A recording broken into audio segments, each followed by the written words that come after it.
we had the opportunity to explore. Many people here will remember Radhaprasad Gupta, R.P. Gupta, and I put some text up there so that I don't have to read out his biography.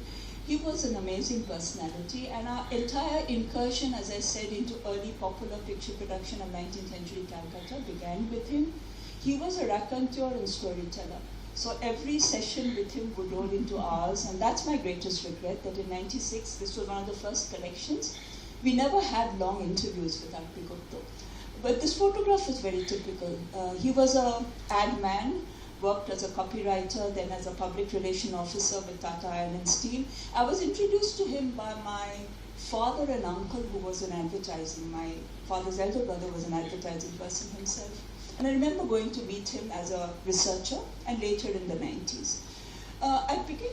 I'm not going to run through, but just to say, Kalighat painting, we all know, comes from Kalighat in Calcutta, but Calcutta holds very little of Kalighat painting anymore. Some exist in the Indian Museum, small amounts. R.P. Gupta's was and I'm saying was because the collection is no longer with the family, had a very unique collection of over 100 Kalighat paintings, along with Bottala wood engravings and chromolithographs. Now, these are today well known for all students of popular visual culture as the kind of most important popular visual genres to emerge. So they almost now got high art value. They're hugely important as new objects of collecting, research, archiving.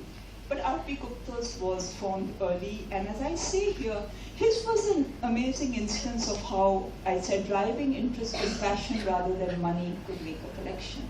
And he always talked about how he was not a moneyed person, and you could pick these things up very cheap.